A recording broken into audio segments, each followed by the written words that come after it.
Hey guys, welcome back to my channel. ఇక్కడైతే మేము చెగడలు అయితే ప్రిపేర్ చేస్తామండి, అదే చూపిస్తున్నాను. దీని స్టార్టింగ్ ప్రాసెస్ అంతా ఉంటుంది. అది నుండి వీడియో తీయడం అయితే మర్చిపోయాను. ఇది ప్రాసెస్ మధ్యలో నుండి వీడియో అయితే పెడుతున్నాను, ప్రాసెస్ అంతా చెప్తానండి. మేము ఇంటికి వెళ్ళినప్పుడు వచ్చేటప్పుడే చెగడలు ఇంకా గులాబీ పూలు ఇంకా అరిసెలు అయితే తెచ్చుకున్నాము. కానీ వచ్చిన తర్వాత ఫస్ట్ చేగొడియాలు అయిపోయి, మా పాపకు కూడా చేగడాలు చాలా ఇష్టం. తనకి స్నాక్స్ బాక్స్ కూడా ఎక్కువ ఇవే పెట్టమంటుంది. ఉంటే ఒక 10-15 డేస్ వరకు వస్తాయి కదని చెప్పేసి ఇవే మళ్ళీ వండుకుంటున్నాం. మేము వచ్చిన నెక్స్ట్ డే నుండి నాకు ఒంట్లో బాగాలేదండి. ఆ నెక్స్ట్ డేనే మా అమ్మకి రమ్మంటే వచ్చిందనమాట. నాకు అస్సలు బాగాలేదని చెప్పేసి ఇంకెళ్ళిపోయే ముందైతే అమ్మ ఎలాగో వెళ్ళిపోతున్నావు కదా, చేగొడాలు అయితే చేసి అంటే ఎక్కువైతే మనం చేసుకోలేము, మామూలుగా తక్కువ వరకు చేసుకుందాం అని చెప్తే ఒక 2 కేజీల పిండి అయితే ఆడించమంది మా అమ్మ. 2 కేజీల పిండి అయితే ఆడించాను.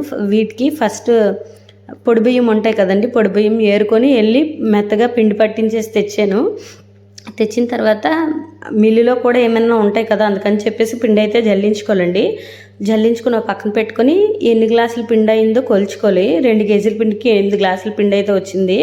వేరే గిన్నెలోకి 8 గ్లాసుల పిండికి 8 గ్లాసుల వాటర్, అందులోనే కొంచెం జీలకర్ర, పొడి కారం, కొంచెం సాల్ట్ కొంచెం వేసి బాగా మరిగించుకోవాలండి. మాకు ఈష తింటుంది కాబట్టి పిల్లలకి కారం ఎక్కువ పడకపోతే మళ్ళీ మోషన్స్ అయిపోతాయి అని చెప్పేసి మేము కారం అయితే తక్కువనే వేసుకున్నాం, ఈష తింటుందని చెప్పేసి. ఆ వాటర్ బాగా మరిగించాలండి. ఆ వాటర్ ఎంత ఎక్కువ మరిగితే అంత గుల్లలు వస్తాయి అన్నమాట చేగొడియాలు.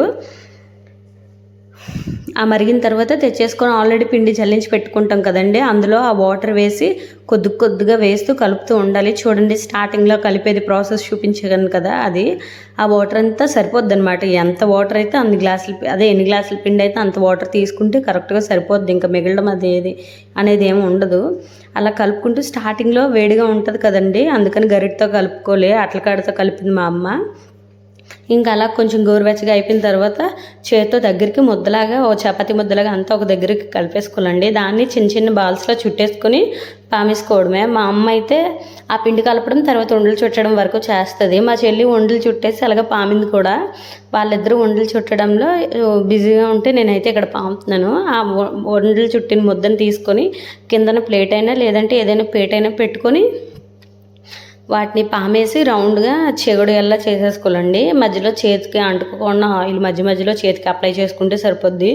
ఇదిగోండి, చేగొడియాలు ఇన్ని ఎక్కువ ప్రిపేర్ చేసిన తర్వాతనే ఆయిల్ పెట్టుకోవాలి, లేదంటే ముందే ఆయిల్ పెట్టేసి వేపేసుకుంటే మళ్ళీ ఇవి అందించలేకపోతే మధ్యలో ఆగిపోద్ది కదా, అయితే సిమ్లో పెట్టుకోవాలి. లేదంటే ఆపేస్తే ఆయిల్ మొత్తం చల్లారిపోయాక మళ్ళీ స్టార్ట్ చేసి మళ్ళీ ఆయిల్ అంతా వేడెక్కదు, అంత పెద్ద ప్రాసెస్ కదా అని చెప్పేసి ముందు గ్యాస్ వెలిగించకుండా కొంతవరకు నేను మా చెల్లి పామేశాక అప్పుడు స్టార్ట్ చేసామండి వేపడానికి. ఈలోపు ఇక్కడ నేను ఫ్రై చేసి ఆ ఫ్రై అవుతున్నప్పుడు నేను ఒక పక్క వేపుతున్నా, అలాగే మా చెల్లి కూడా వేపుతుంది అనమాట.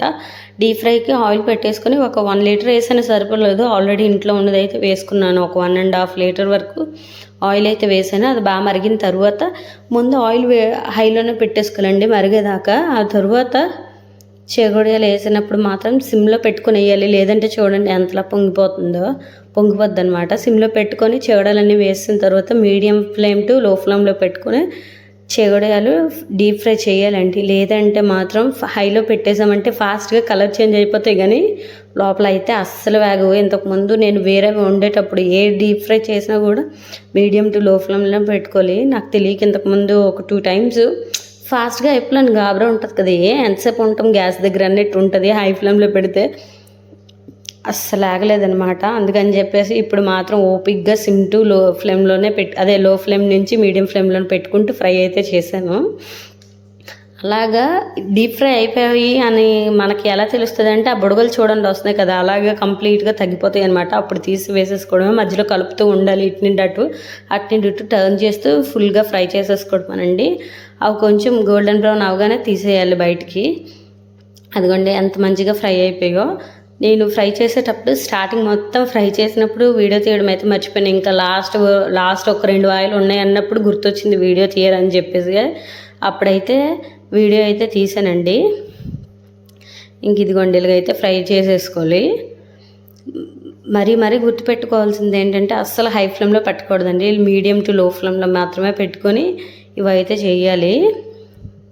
ఇంకా ఆయిల్ చూడండి ఏ కలర్లో మారిపోయిందో. ఇందులో పొడికారం వేస్తాం కదా, అందుకని చెప్పేసి కొంచెం ఆయిల్ బ్రౌన్ కలర్లో మారిపోద్ది. పర్లేదు, మళ్ళీ రీయూజ్ చేసేసుకోవచ్చు. ఒక 2 టైమ్స్కి అయితే ఏం కాదు కదా. అలానే మిగతా కూడా అన్నీ ఫ్రై చేసేసుకోవాలండి. మేము ఇవి చేయడానికైతే ఖర్చు అయితే అస్సలేం అవ్వదండి. ఆయిలే లాగుతుంది, వరిపిండే కదా. కానీ శ్రమ మాత్రం చాలా ఎక్కువ. బ్యాక్ పెయిన్ అయితే విపరీతంగా వచ్చేస్తుందండి. మాకు ఒక 2 to 3 అవర్స్ అయితే టైం పట్టింది ఇవి చేయడానికి.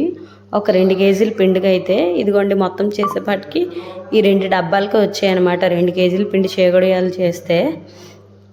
ఇంక ఈ వీడియోకి అయితే ఇంతేనండి. మా వీడియోస్ కనుక మీకు నచ్చినట్లయితే ప్లీజ్ లైక్ చేసి, షేర్ చేసి, సబ్స్క్రైబ్ చేయండి. ఇంక ఈ వీడియోకి అయితే ఇంతేనండి. Bye bye.